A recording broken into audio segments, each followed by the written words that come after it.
All right. Hello, everyone, and welcome. We're going to go ahead and get started.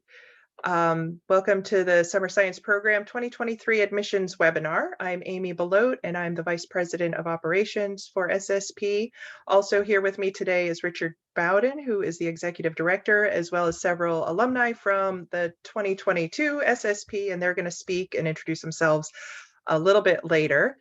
Is my screen share still working with the PowerPoint? Okay. So I'm going to first tell you a little bit about SSP. We're going to go through what SSP is, and then we'll talk a little bit about the details for SSP 2023, the application logistics for the summer.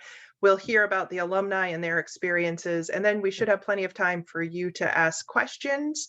We're going to try and manage questions through the chat. So as we go, if you have a question, go ahead and put that there. Alumni, if you can answer any of those in the chat, go ahead and do that. We'll also have those read out loud a little bit later on. So we'll start with what is SSP, and I will explain what it is by first telling you what it is not. SSP is not a camp. It is an experience that happens in the summer, but it's not a recreational camp. Occasionally there is time to relax and play soccer or go on a hike, but that is not the primary purpose of SSP. Likewise, SSP is not a school. It takes place at a university, but it is not a university class. It's not like going to college. You will have time in lectures, but it is just what you need to know to work on your research that week. So it is not like going to school. So what is SSP? SSP is an immersive experience in experimental science, which has evolved over 6 decades to meet the very specific needs of rising high school seniors who are smart and motivated in STEM. So we often talk about SSP is like going on a research mission on a submarine. You are with your team in an enclosed area, you're living and working together, cut off from the outside world, and you're there for a very specific purpose. And what do we mean by high schoolers, rising seniors who are smart and motivated in STEM? Until now, if this is you, you are like a race car, but you're driving in the city. There's lots of traffic, there are obstacles everywhere. You have a lot of potential, but you haven't quite opened up to see what you can do. So SSP is like taking that fast car out on the highway. At SSP, there are no speed limits. You can learn as fast as you are able to. The experience at SSP will help you focus and upgrade your personal goals and aspirations. Right now, if you're interested in STEM, doing well in STEM classes, you might be thinking about majoring in STEM at a selective college. What does it feel like to major in STEM at a selective university? You might be wondering, what does it feel like to work in the real world as a scientist doing research? You might be thinking, what does it feel like to be part of a community of people who are at least as smart as you, and if not smarter? You might not have experienced that yet. So after SSP, you will know the answer to those 3 questions and probably others. So how do we do this? Each program has 7 faculty and 36 participants who work in research teams of 3, and we'll talk a little bit more about that. And everything that happened during the summer is guided by SSP's values of collaboration, community, exploration, inclusiveness, and integrity. And all of those things happen in a real way every day at SSP, and perhaps the alumni will touch on some of those points. There's a lot more to explore, so I'm going to invite you at this point to learn from the website. So I've jumped over here. This is in the About tab. There are the values. I'm not going to read, but later on, please come back and read the mission and the vision of SSP. Right now, I'm going to take you through the website a little bit. So hopefully you can return here afterwards and get your questions answered. We hope everyone who is applying to SSP starts on the Explore tab with what is SSP. We've tried to explain it in a way that makes sense to you, and it will either get you excited or make you think, yeah, no, that doesn't really sound like that's going to be much fun. So we want you to get a feeling for it, and you'll know if it sounds like something you want to be a part of. So I will allow you to read that later on, but I do want to point out that we have each of the projects listed here. So there are 3 projects to choose from: astrophysics, biochemistry, and genomics. And in each of those, you can read about the specific research that is the basis for the work that will be done. And it tells you on each page what are some of the academic topics that are covered. These are not all of the things that you need to know before you get there. These are the things that you will learn together while you are there. So that's for astrophysics. Each tab also shows you the host campus where that projects will take place. We have 3 host campuses for astro, 2 for biochemistry, and 1 for genomics. And there's also faculty. I would encourage you to come back to this later on. This is still our 2022. It will be updated soon with our 23 faculty. And finally, the last section here is the program date. So I hope you'll visit here. The arrival date for all programs is on a Sunday. Those who are admitted get very specific instructions for when and how to arrive, and departure day for all of them is on a Wednesday. We have early sessions for both biochemistry and astrophysics. And there is no wiggle room on these dates. They are set. The faculty will be there fully committed to the participants during these days. And so it's not possible to take time off or to leave and come back, or to also be taking an online class or studying for your SATs or anything else. We need all participants to put aside every other commitment and focus solely on SSP. So next, we hope you visit the Apply tab. There's lots of information. There's a few tabs with frequently asked questions. This is how you get to the application. We'll go back there in a moment. But first, let me show you the financial aid page. The fee for this year is $8,400, but there is generous financial aid for anyone, both international and US applicants, although the process is a little bit different. The admissions process for everyone is need blind. So that means when the admissions committee is reviewing your application, they don't know if you have applied for aid or if you will apply for aid. It's completely independent. So international applicants need to get their financial aid request in by the application deadline, which is February 3rd.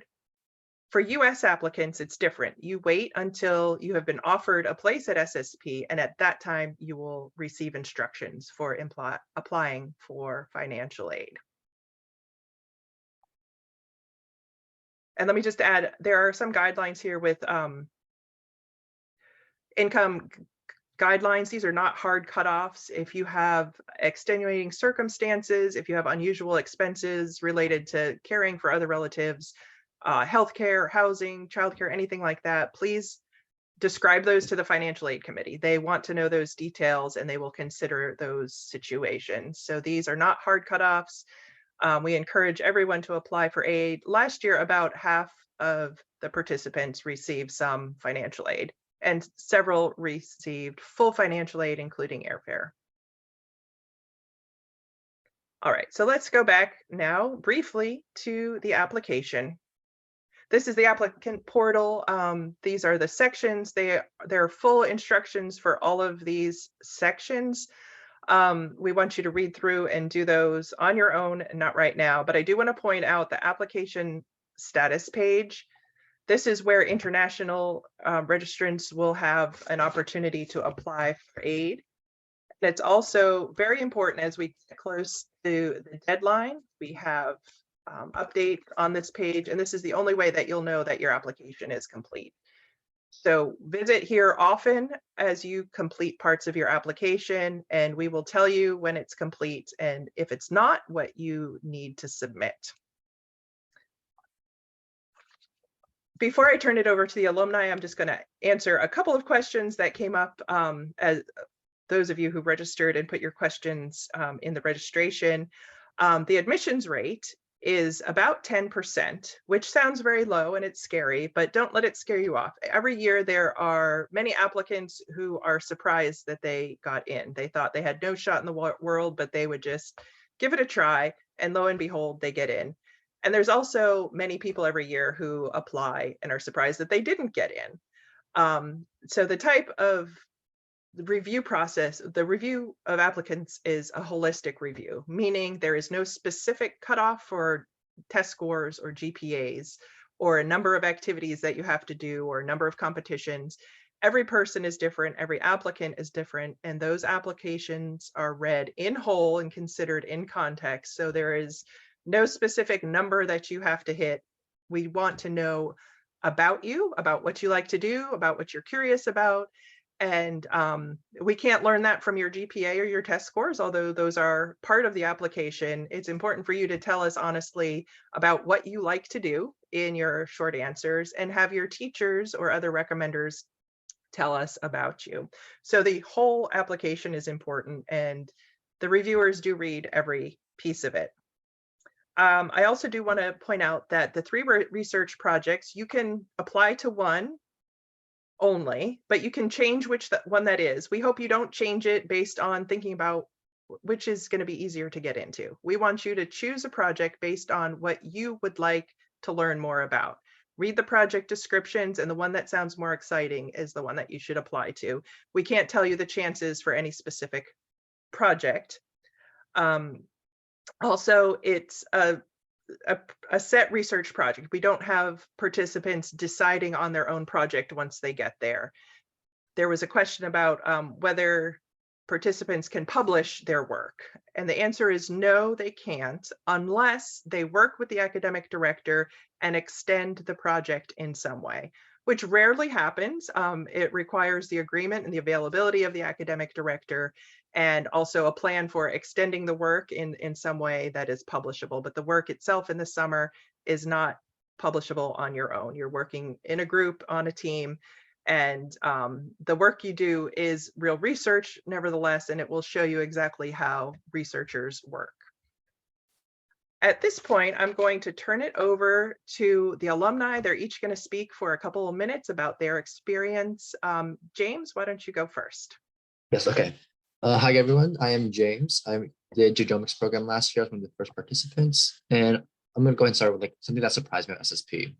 So something you guys might already know from what Mrs. Bellotti said or the website, SSP is very fast-paced, yet it's very organized. At least for genomics, we had around 2 to 3 PSATs weekly, assigned around the same time with a good amount of work to finish like wet labs and also like lecture material. Now, I know this may scare off some applicants, but please hear me out. SSP has a lot of resources. You have 4 TAs, you have 2 academic directors, and you have like 35 other people there to help you, like all your friends pretty much. So they understand that work is like very collegiate level, and you're gonna have a lot of time to finish it. And their deadlines are like, they're not hard set. Like there were weeks where we had contaminations and the director was like, you know what, here's an extra week to finish your practice set because no one's gonna be able to finish this, right? So they have priorities. So don't worry about like the work in whole. Get more out experience of like what you want to do. And then in terms of like how SSP changed me, I guess socially speaking, SSP made me realize like how much I value a community of individuals who can like empower one another. Because like previous SSP, I like to think I was pretty individualistic. Then walking into it, I was like, you know what, I kind of need help with like A, X, Y, and Z, right? So SSP is very like altruistic. Like there are people there to help you out all the time. You just ask. Like despite being like some of the world's like smartest people, everyone is very well grounded. They're not like very on their like high horses trying to like have egos. No one's really like that, at least from my experiences. And academically speaking, SSP really like cemented my passion for pursuing research. So if you're even like slightly like interested in research, yet you have no experiences, I would still encourage applying to SSP because it's a great way to get you into the field. Even if you don't want to like continue it, at least you know like why, right? Like, you have experience like, oh, I like this part of research, maybe not like this part, like X and Y. So that's from my experience with SSP. And that's really all I have to say about that so far. I'm guessing I just pass on to the next alumni. Okay, I see Neha, so let's do Neha. Hey, I did the same program as James here. We were one of the first cohort of genomics participants. We only had 24 people, but they're going to expand it to 36, I believe, in the coming years. But SSP for me, like James was talking about, I think one of the best parts about it was finding that community of people in the program. It was one of the most diverse, well-rounded group of people I've ever met. I think as much as I learned from the research aspect of it, I also learned so much from the people I just encountered. For any of you who are in, whether it's public or private high school, I think you're gonna find that with this program, it's not like any other environment you've been in. We called it like a bubble of sorts when we were there, just because, you know, we were around each other for so long. I mean, I think we were in like our academic building from like as early as 8 a.m. in the morning to maybe like 9 p.m. But that doesn't mean it was like stressful. It was really fun working on, you know, problem sets together, doing our projects, research, that kind of stuff. If you're worried about the social aspect of it too, I promise that's totally there. You get to bond with these people a lot, just being around them for so long. In terms of the academic component, I think learning about failure and collaboration was the most essential part of research, I think, in terms of carrying out these kind of like dense scientific procedures. Learning how to fail and then get back up again, that was really essential. But this experience was definitely something that sticks with you for a long time. But that's my piece on it. I see Ania, you want to go ahead? Yeah, sure. So, hi everyone, I'm Ania. I was in the biochemistry program at Purdue this past summer. And I'll talk first about what surprised me about SSP. And I think for me, it was the level of concrete experience that we were able to gain in not just doing science. Obviously, the projects, like Ms. Below said, have been evolved over a very long time to be genuinely challenging and provide like obstacles for you to overcome in terms of, you know, experiments not working or unexpected things that come up, but also understanding and experiencing what a scientist does in their daily life. So this involved, you know, being around 35 other peers who are just as interested and motivated to do science as you. Everyone has like a different background, as mentioned.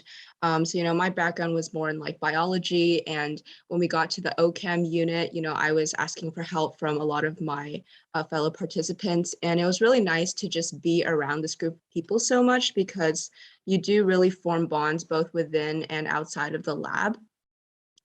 And I would say that my favorite part of SSP, like James and Neha mentioned, was the community. So I come from kind of like a very sheltered suburban background.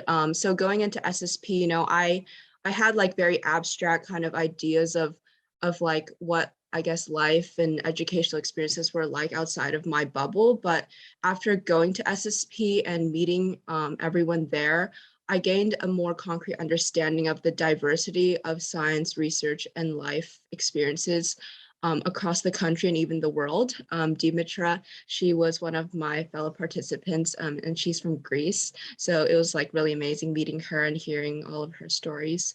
And I would say that SSP changed me because it instilled in me a certain proactivity and independence when it comes to academic challenges and relationship building. After coming back from SSP, I find that I'm asking more questions. I'm more willing to reach out to other people, whether it's my peers or my teachers or underclassmen in my extracurriculars or just like in my daily life. And I think SSP really teaches you how to connect with people on that level. And yeah, I really enjoyed my time there. So I'll hand it off to Dimitra. Okay, so hello from me.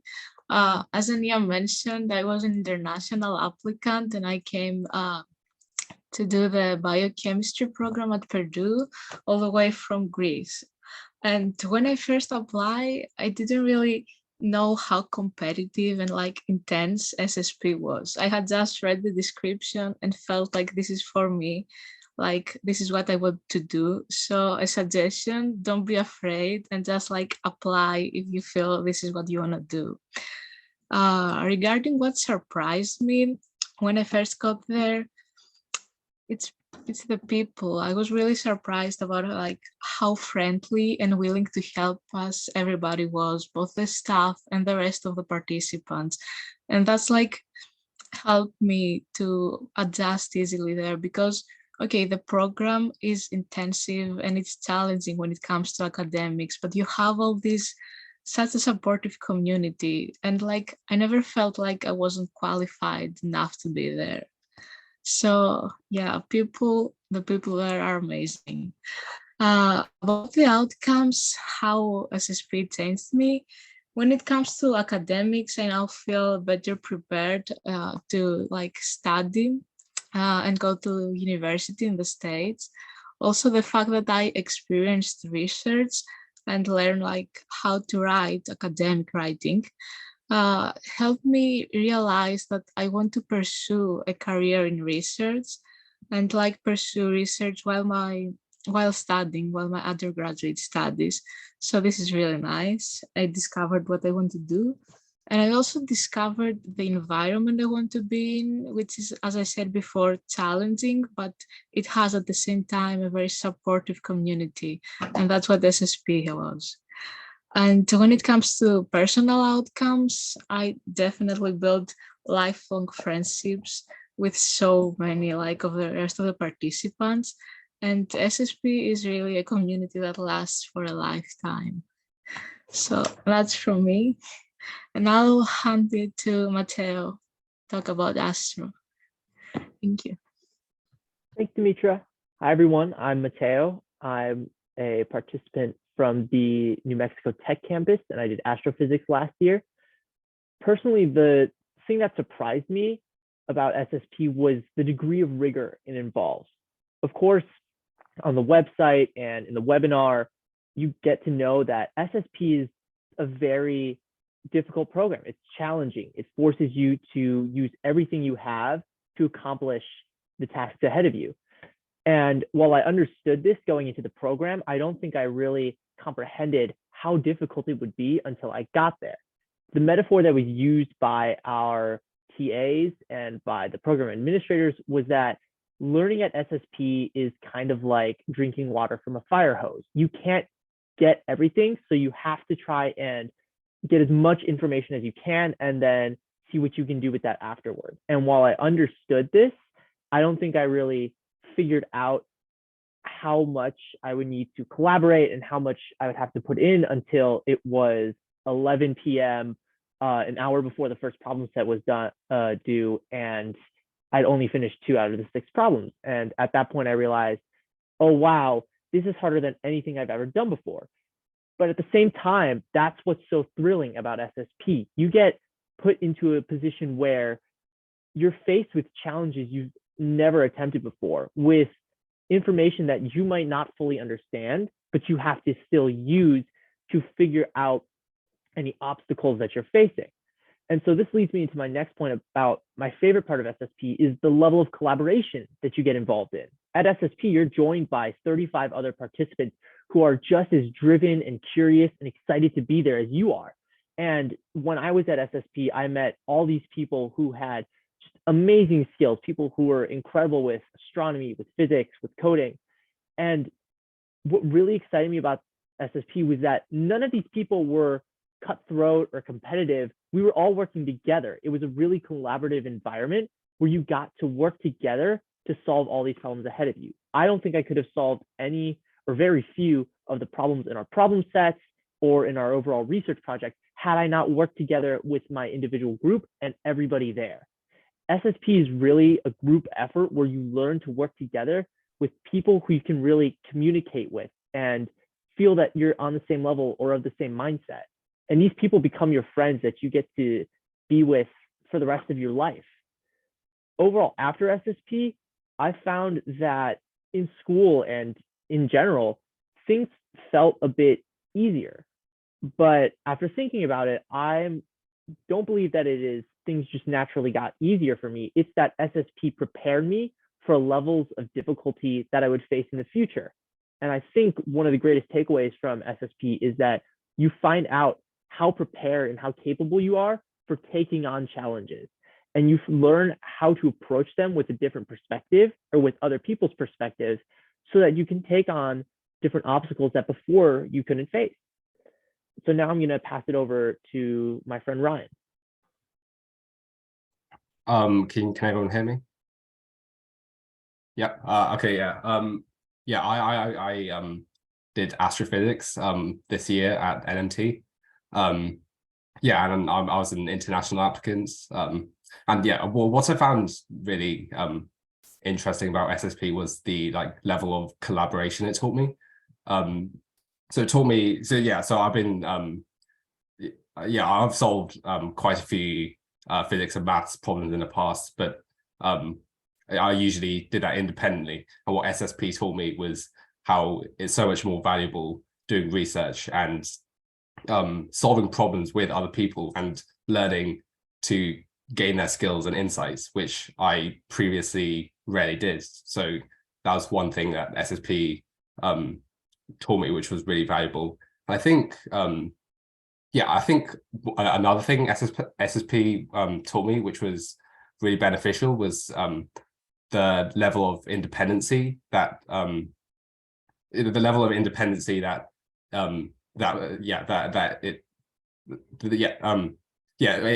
made me have to work on my time schedule really independently and manage my time from doing the problem sets, doing working out and exercising and socializing.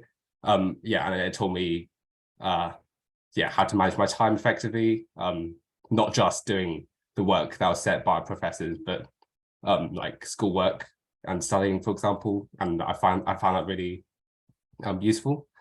I think one of the most exciting things about SSP was the talent show at the end. Actually, it was really fun.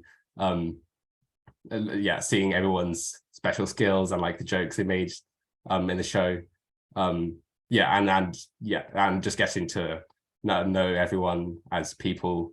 Yeah, and as long-lasting friends in the future was really beneficial. Yeah, so I think SSP was a great experience, which taught me the level of academic rigor was required in academic research, as well as many social aspects, which was really nice.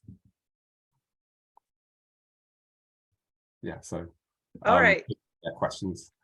Thank you to all 6 alumni. Thank you for sharing your experiences. At this point, we're going to focus on questions. Richard, are there any questions in the chat that you want to answer or ask any of us? I see that there is one about a recent one. What do we look for in applicants? Do you want to tackle that one? We try to answer that question and every other common question on the website. It's really not, there's no secret advice that we can, tell and outside of the website for a question that general. What do we look for? We look for motivation, we look for preparation, we look for a lot of things. And so the best thing anyone can do is try to give us an accurate depiction of themselves, what they're interested in and why, and what they've done before, and what they hope to do in the future. And so that question doesn't really have an answer outside of the website. However, unfortunately, that I know it's that's what you want to know, but we can't really. There's no secret, basically. So that question got me just babbling incoherently. There's been a couple of people ask about campus preferences, and the answer to that is there's 3 options when you apply in your online form. You can say I have no preference. Given the project you're applying to, you have to designate a project, astro, biochem, or genomics. But beyond that, you can say I have no preference in the campus, or you can say I have a preference for this campus, or you can say I can only go to this campus. So if you have a reason where you can only go to the certain campus because of the dates, for example, that's the most common reason, then that's what you tell us. And that means that your chances of admission are a little less because that campus might be full when we get to your application. But so, we encourage people to say no preference or express a preference, but willingness to go to other campuses. So we try to we give people the opportunity to tell us where they want to go and why, but it's not necessary. And we keep the difference between, if there's more than one campus doing the same project, we try to minimize the differences between those. It's a different place. It's a different equipment, different room, different faculty. They may assign different P sets, but they all have the same design. So both biochemistry campuses are doing the same project and in the same way, the same research techniques and equipment, and they're just differ in detail. They all have, there's a lot more to SSP than the project to keep in mind. They all have field trips, they all have guest speakers, they all have recreational opportunities of various kinds, they all have a talent show, etc. So the overall design is the same for all the programs, and we change as little as possible from one to the next. There's a next question. What is a common issue faced by SSP students and how do students overcome it? I think there was a little bit of an answer in the chat, but perhaps some of our alumni might want to answer that. I'll start with the first thing that came to my mind is imposter syndrome. You might be a top student at your high school, but at SSP, you're going to be with all the other top students at their high schools. And some participants get there and feel like they're in over their head. They feel like they don't belong, they can't handle it. The admissions committee made a mistake or something like that. And let me reassure all of you that that is not true. So we'll prepare you now that the admissions committee does read and very carefully consider who's right for SSP. And it's also designed to be hard. You are supposed to feel like you are in over your head because you are in over your head, but you have other people with you. You have your research team, all the other participants, the TAs and the faculty. So you are thrown in the deep end. It is more than you can handle alone, but you'll be able to do it because you'll learn from your peers, you'll learn from the faculty, and it is you'll learn that it is okay to not be perfect. It is okay to fail. It's okay to ask questions. It's okay to be lost and struggling, and you will still come out successful on the other side. Are there any alumni here who want to add anything different or expand on that at all, Mateo? Yeah, I think I'll personally expand on the imposter syndrome bit. When I got into SSP, I was a bit surprised because I hadn't done any prior research. And while I was super passionate about science, and in particular with physics and coding and all, I wasn't sure that I was of the caliber of what SSP was looking for, especially when I got to SSP and I saw all these incredible people with just this amazing talent. But at SSP, you really find your groove and you find what you are super good at and what you can add to the community that it creates. It's super important to stress that at SSP, there's no such thing as like ranking or who's the best at this. You are a team that works together to solve problems. So you put together your own personal strengths and you find those there and you use what you're good at along with what others are good at to solve anything that you face. And another issue I think that might seem a little bit uncommon, but it's still important is things like homesickness, like the smaller issues that participants face. For some people, it was one of the first times that they were away from home for so long. For others, it was like the first time being with like this large group on this college campus. But together, you kind of become comfortable with your campus. And personally, by the end of the 6 weeks that I was there, it kind of felt like home at that point. So you really get to enjoy the environment that you're a part of, and you get to become really acquainted with the people that you meet and the community that you make.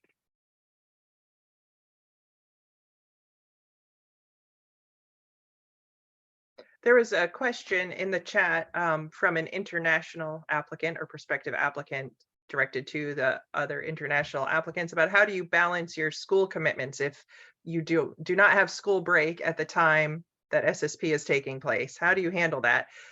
If any of you can relate to that, I'll let you chime in. But first, I want to tell you that you can't. You cannot do school and SSP at the same time. So we would recommend that you make arrangements with your school or any other commitments that you have to get caught up on, get ahead on any work that you need to do before you depart for SSP. And then you're on a break, not in communication with school or whatever else until you're finished with SSP, and then you will get caught up. If your school is not able to make any arrangements like that, you'll have to make a choice. You can't be taking classes and doing SSP at the same time. Any of you alumni want to speak about that, Demetra? Yeah, okay. So my school finished, like I finished the exams 2 days before I left to come to Purdue. So that was also the reason I only chose to apply to Purdue. I couldn't apply to Indiana University as I had school. So you need to consider that. And I did have like some schoolwork and I didn't have much time to prepare before SSP. And you know, it's hard, but you can balance things out. I mean, even except if you have like school that you cannot miss these days, you can balance the schoolwork and work more during August and like maybe miss summer for this year. But you know, I did miss summer for this year, but it's totally the season. I don't regret. Yeah. Yeah, well, yeah, I had to miss quite a few weeks of school for SSP. So from my experience, what I found was not doing schoolwork during SSP was like the best like choice, because SSP was so intense and there was no like possibility of catching up with schoolwork as well as doing the problem sets that were set for us at SSP. So what I had to do was like take all that schoolwork and then catch up during the summer holidays, which I think was the best choice, because it allowed me to focus on the research at SSP and socializing with everyone and doing all the research there, whilst also focusing my time on the schoolwork when SSP finished. So I'd say, I'd agree with Amy on the fact that it's like it's impossible to like balance the work. So I just recommend like cutting out a few weeks after SSP to just really nailing in and catching up with schoolwork.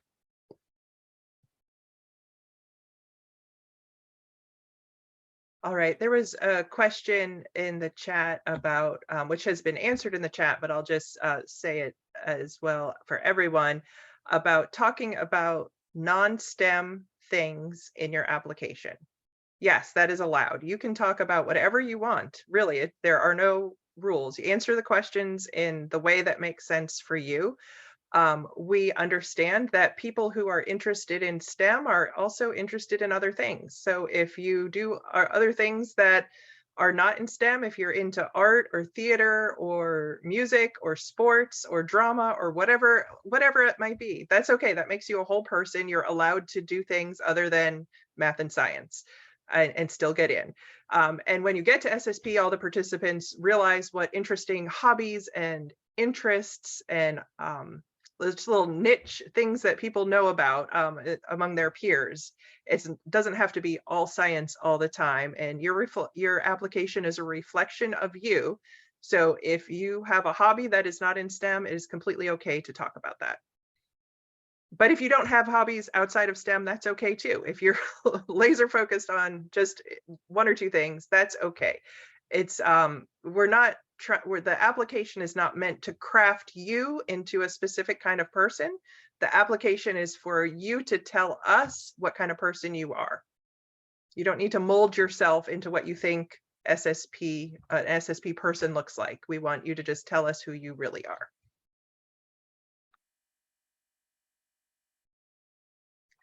All right, Richard, do you see any other questions to answer out loud from the chat?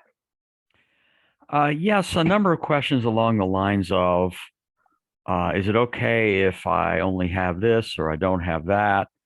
If I'm a sophomore, et cetera. people tend to try to decide whether to apply based on their chances of being admitted. And that's probably not the best way to approach this question of whether to apply or not to this program. I would say if you are interested, if it looks like the kind of way you want to spend your summer and you're interested enough to apply, then try to forget about what your chances are. It doesn't really matter. It's going to be a benefit to you just to go through the process of applying. If nothing else, then it's practice for applying for college, which you're going to have to do in less than a year anyway. So, but most of you. So if you think you would want to do it and you meet the prerequisites, go ahead and apply.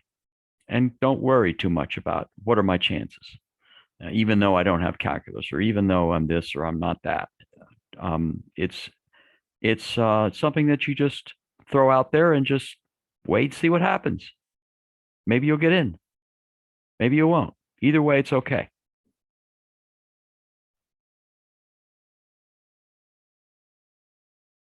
And I would add to that, just to state again, the admissions rate is 10%, and that's what it is for everyone. For sophomores, it's slightly lower, but if you have calculus, it's 10%. If you don't have calculus and you have pre-calc and physics, it's 10%. If you meet the prerequisites and you've done one STEM activity and 3 other activities, it's 10%. We can't, there's no like micro guessing. Is it, oh, maybe it's 11% for you and it's 12% for you. There's no way to do that. Applications are read holistically and very thoroughly. The committee spends hours of time debating and agonizing over who the right people are, and it's about fit. So we want to learn about you and try and pick people who will be able to contribute to SSP and also get something out of it. And there's no way to define exactly what that is. It's there's no way that on the Discord or asking the alumni don't know how they got in. They can tell you if they want to, whether they had 1 STEM activity or 3, or if they did competitions or research, but they don't know that that was the secret ingredient on their application that got them in. They don't know how they got in.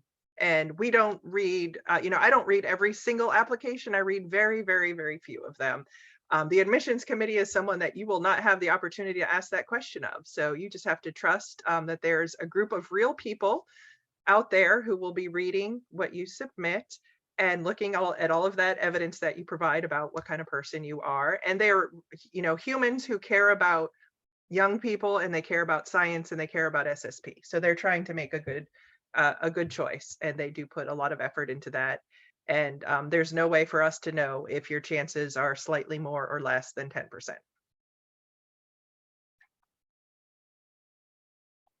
All right. It is considerably less for sophomores. I think that's Yes. fair. Yes. As we describe in the website, if you're a sophomore, our presumption is, hey, you'd be better next year. You'll be a better applicant next year. Why should we let you in this year? And if we let you in this year, there's some junior who will never get another chance that we're not letting in, because that's the spot that they would have. So that's why the rate for sophomores is so low, because you have to, if you're a sophomore applicant, you have to compete with the juniors. In other words, think of it as you have to compete with yourself a year later. That's kind of what it is. Why should we admit you now when we could admit you a year from now and you'd be more prepared, generally? But we do admit some. It's not zero, just not too many. There's a question in the chat about the TOEFL test, test of English proficiency. Is that required, or a certain grade on that? That we do not require any particular test, so no one has to take a test just for admission to SSP. If you have taken standardized tests such as the ACT or SAT or PSAT, we want to see those grades. If you've taken additional tests like an AP test or the TOEFL or anything else, you can put whatever tests that you have taken that are important to you. If you've taken them, put them in the test score report form and send those copies. If you are an international applicant who does not have English as their first language, it's helpful to see some evidence of your proficiency in the English language, but that doesn't have to be through a specific test. It can be, that could be one piece of, one part of your application. It could also come through teacher recommendations and also your writing. So we do hope to see some demonstration of fluency in English, but how you do that is up to whatever you have available to you.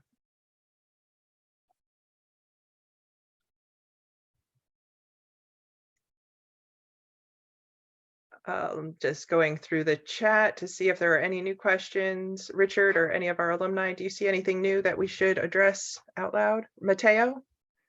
I did see someone in the chat ask a question about the waitlist for SSP. So, so for SSP, for anybody who doesn't know, when except admittances are determined, there is a small number of people who are selected to be on an alternate list, which is basically SSP's version of a wait list. And so there's no guaranteed like acceptance rate or waitlist to admittance rate for someone who is on the wait list. It's completely dependent on basically what happens for, maybe it's somebody can't get the right visa to get to their campus, or for my year it was mainly issues with COVID. It fluctuates based on the current or just really like the environment. Just it's a very dependent sort of thing based on a bunch of different factors. So if you get on the alternate list, there's no guarantee that you will get in, but there's not also certainty that you won't get in. In my year, we had, I think, like 4 or 5 people at my campus who were from that alternate list. I was one of them. But the prior year, there were only 1 or 2. It completely changes from year to year. So really, if you end up on that alternate list, don't take that as I wasn't qualified for SSP. Anybody who's applying is probably definitely qualified for SSP and totally would benefit from it. It's just that there's 36 spots and there's a lot more than 36 people who are qualified for SSP. And so if you're on that list, I suggest definitely look at how else you can sort of fulfill that exploration and that passion for research or exploration that SSP looks for. That's a good answer, Mateo. I didn't know any of the alumni were so well versed in what the alternate list meant. That's exactly right. The alternate list means if you get on the alternate list, you are qualified. You are as qualified as anyone else who got in or anyone else on the alternate list. Then placing people into open spots from the alternate list is just a matter of, we do try and keep a gender balance at each campus. We look at who's available with the 2 different sessions, especially some people, like Demetra said, some people are available for the later session, but not the early. So we look at all of those factors, and not everyone on the alternate list can go into any next open spot. It's only in your project. We're keeping a gender balance and we're looking at all of those factors. So yeah, that it's you're not doomed. There are many people who come off the alternate list every year, and there will be a point at which we say, okay, I think enrollment is about finished and there's very little chance, but the chance is never 0. There's always seems to be a last minute one person, so there's not a big chance, but there always seems to be a last minute, like a couple days before something changes. This year it was someone who had COVID at the last minute and couldn't come. So there's always a chance until the last day, but it's a very, very, very small chance until the day it starts. Richard, are there any other questions in the chat you'd like to answer? Mateo read your emails last year, Ms. Below. Yes. Yes. He remembered what they said. Well, international applicants always have more questions because most of our applicants are US, and therefore most of our discussion talks about AP tests and such things. But we understand that international applicants and their schools don't have the same curricula, don't have the same general tests they take, and that's okay. We're used to that. So we need to try to understand what you what you have learned so far. And so any way you can just describe that to us or give us evidence of that, we accept and we will consider. We know, IBs, schools, for example, there's always questions about, well, I don't have a class called calculus. I'm in IB, math 1, 2, 3. What do I do? And well, explain what you know and what you've studied and what your curriculum does contain in your application, and help us understand where you're coming from, your school, your history, your family. The more you can describe that to us in your application, the more information we have, the more accurate understanding we can have of you. Remember, we're not evaluating you. We're evaluating what you submit, your application. That's all we've got. We don't know you. Whatever you tell us is what we know, plus whatever your teachers tell us, of course, in your school, but mostly is what you tell us. So tell us as much as you can. And that relates to another question that just came up on the chat about sharing about research experiences, even if it's rudimentary. Yes, you should tell us about how you spend your time outside of school, whatever has been important to you, whatever you've devoted time, wherever your interests have led to you, whether you think it's important or not. In terms of research, if it was just getting started in research, that's fine. If it was a full research project, that's fine. Tell us how you have spent your time, what has caught your interest in previous summers or in after school time, how you have chosen to spend your time. We want to know about it. You don't have to pre-evaluate whether it's worth sharing. If you did it after school or on a weekend or in school outside of your regular curriculum or in the summers, if you chose to spend time on it, we want to hear about it. There's a question asking, what are some of the alumni's favorite memories? We did hear about the talent show a little bit. Does anyone else have an anecdote that they'd like to share? Mateo? If I may, on the talent show, I personally really enjoyed that. I was one of the people who ended up hosting that. And so it was a lot of fun sort of being the presenter. And then one thing I will highlight is that depending on the campus that you end up based on your program or just where you end up going, there's a bunch of different experiences. So each individual SSP campus has different sort of experiences that are super enjoyable. For me at NMT, it was going to White Sands on one field trip or playing soccer outside on the campus with some of the other participants. Sometimes it was even just staying up late after a problem set playing chess games. It was a lot of fun, both with like larger events such as our field trips and just smaller things, just working and having fun while doing problem sets. So. Any other alumni want to share? James? Yeah. Oh, okay. Sorry.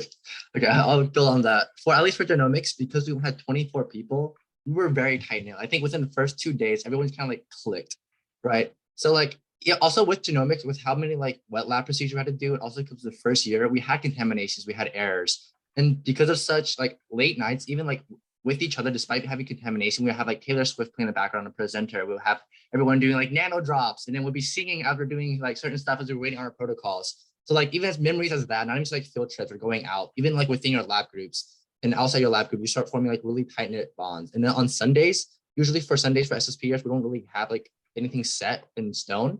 We take that there's like we used to plan P sets. We would like do either we do field trip or go outside do exercise or something. Like even those core bonding moments are really what sets like field like friendships at SSP apart from like your schools. We only see them for like maybe like 3 hours a day. So. Demetra, you had something to share? Yeah. Okay, so I believe that for us, for SSP Biochem at Purdue, what defined us that year was watching the sunsets on the parking garages. For me personally, it was also like going to play beach volleyball after dinner, or for a week or so, we had to stay late at the lab, us and one more group, because we had problems with some experiments, but that was like so fun. Even if it was like tiring sometimes and tedious, it helped us bond as a as a group and like just making a joke about our pathetic proteins as our instructor characterized them. Yeah, even that was like fun. So we just like need to appreciate every single moment. They add up to like our happiness.